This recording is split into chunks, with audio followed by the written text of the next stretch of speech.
Hello, in this video I will tell you or I will explain about organizational design. Organizational design is a step-by-step methodology which identifies dysfunctional aspects of workflow, procedure, structures and systems. We align them to fit current business realities or goals and then develop plans to implement the new changes.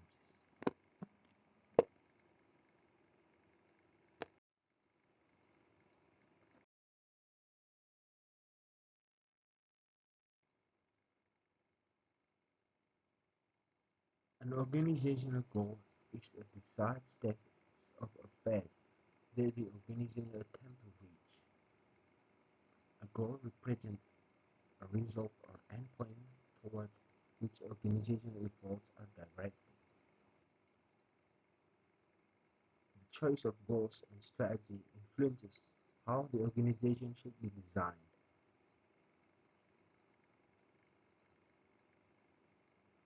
Organizational direction is implemented through decisions about structural reform, including whether the organization will be designed for learning or an efficiency.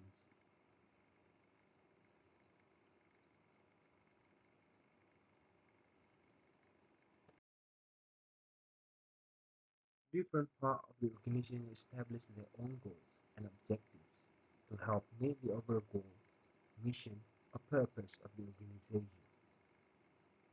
There are strategic intent, operative goals, and the reporting of goals. In the strategic mission, there are three main points. They are mission, competitive advantage, and core competence.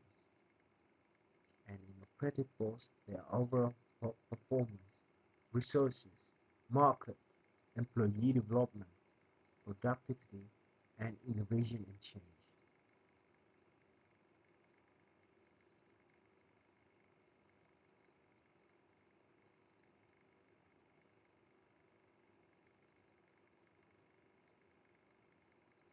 Operative goals design the end result through the actual operating procedure of the organization and explain what the organization is actually trying to do. Operative goals describe specific measurable outcomes and are often concerned with the short run. Operative goals typically pertain to the primary task an organization must perform.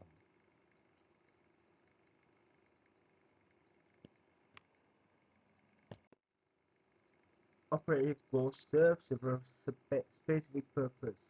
For one thing, goals provide employees with a sense of direction so that they know what they are working toward. This can help to motivate employees towards specific targets and important outcomes.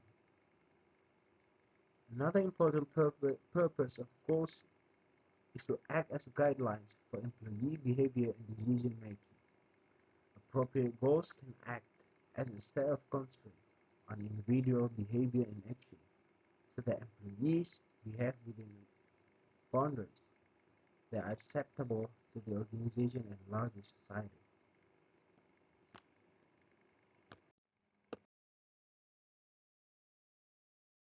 There are two main frameworks for selecting strategy and design. First is the Porter's strategies, and the second, Miles and Snow's strategy. A strategy is a plan for interacting with the competitive environment to achieve organization goals.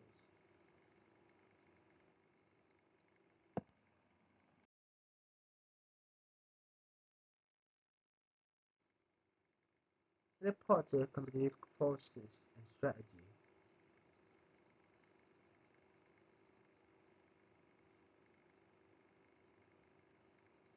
There are five main points that he found. The first is the threat of new entrant. The next, power of suppliers. And the third is power of buyers. Fourth, is the threat of substitutes, and the last one is rivalry among existing competitors.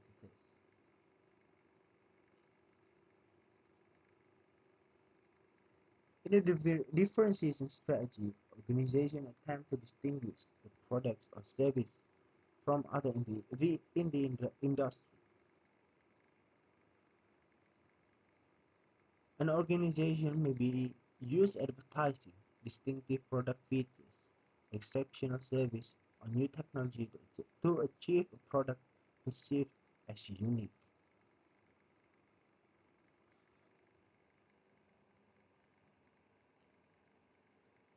A differentiation strategy can reduce rivalry with competitors and fight off the threat of substitute products because customers are loyal to the company's brand.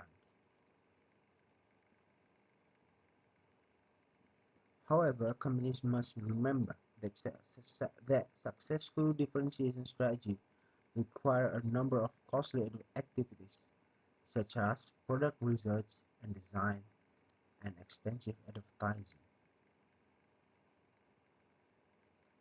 The low-cost leadership strategy tries to increase market share by keeping costs low compared to competitors.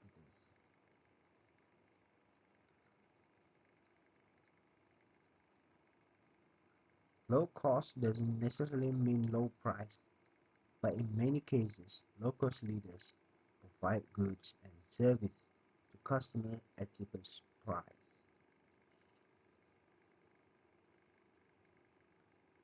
The organization concentrates on a specific regional market or buyer group. The company will try to achieve either a low-cost advantage or a differentiation advantage within a narrowly defined market.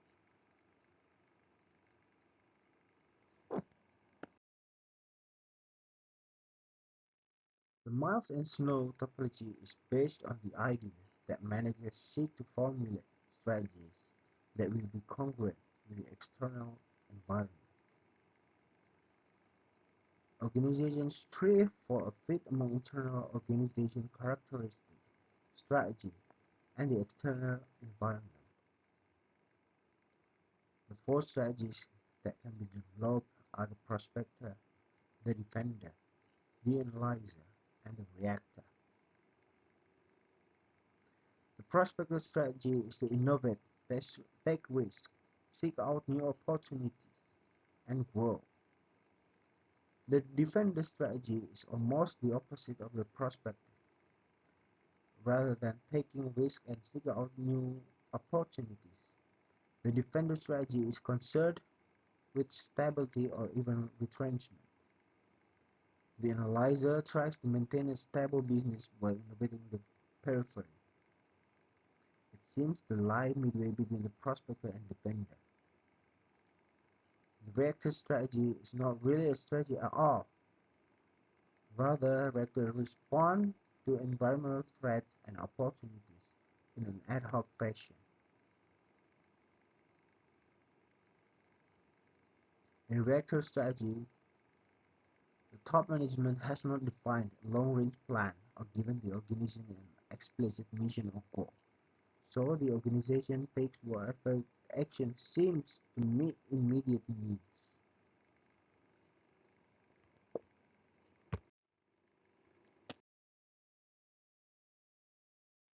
Choice of strategy affect internal organization characteristics.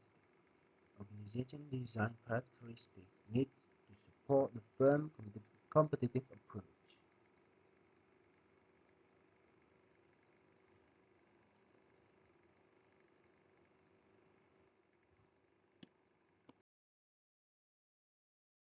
Strategy is one important factor that affect organization design.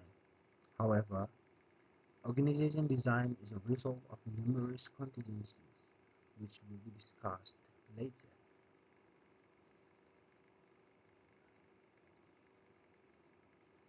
In this stable environment, the organization can have a traditional structure that emphasizes vertical control, efficiency, specialization, standard procedure, and centralized decision making. In terms of size and life cycle, young, young, small organizations are generally informal and have little division of labor, few rules and regulation, and ad hoc budgeting and performance system.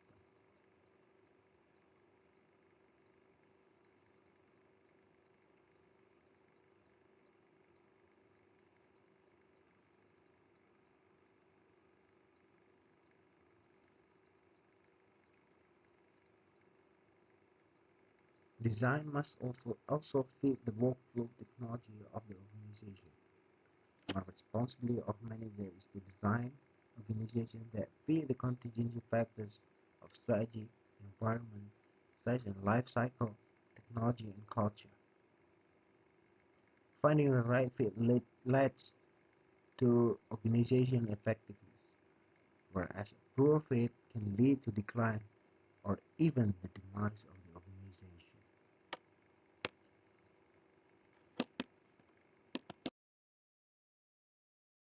Understanding organizational goals and strategy, as well as the concept of fitting design to various contingencies, is a first step toward understanding organizational effectiveness.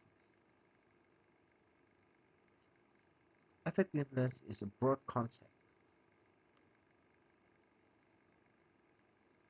Effectiveness evaluates the extent to which multiple goals, whether official or operative, are attained.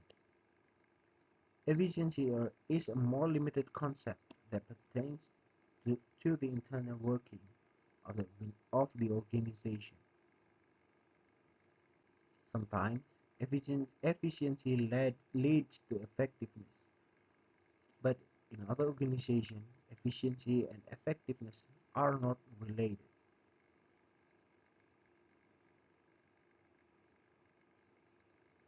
Efforts to increase efficiency, particularly through severe cost cutting, can also sometimes make the organization less effective. Traditional effectiveness approach. The goal approach to effectiveness consists of identifying an organization output goals and assessing how well the organization has attained those goals. This is a logical approach because the organization will try to attain certain levels of output, profit, or client satisfaction.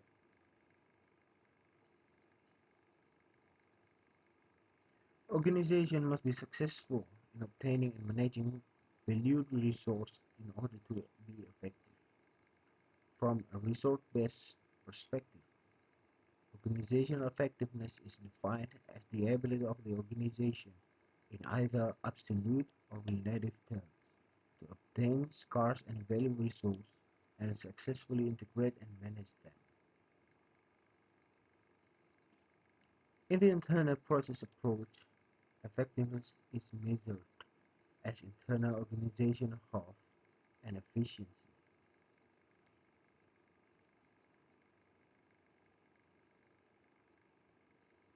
Department activities mesh with one another to ensure high productivity. This approach does not consider the external environment. The internal process indicators include a strong, adaptive corporate culture and positive work climate, operational efficiency, undistorted horizontal and vertical communication, and growth and development employees. The balanced scorecard approach to effectiveness combines several indicators of effectiveness into a single framework, balancing traditional financial measures with operational measures relating to a company's critical success factors.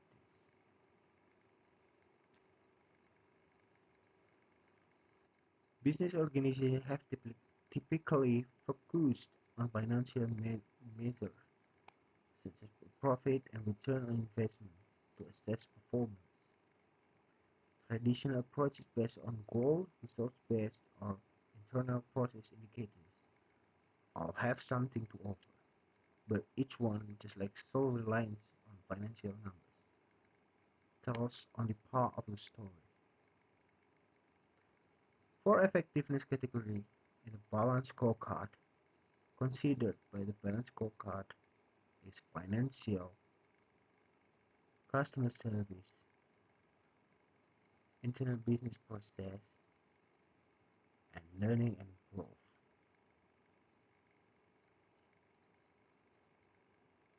The final perspective reflects the content that the organization activities contribute to improving short and long-term financial performance. It includes traditional measures such as a net income and return on investment. Customer service indicators measure such things as how customers view the organization as well as customer retention and satisfaction. Business process indicators focus on production and operating statistics such as speed of order fulfillment and cost per order. The final component looks at the organization potential for learning and growth, focusing on how well resources and human capital are being managed for the company's future.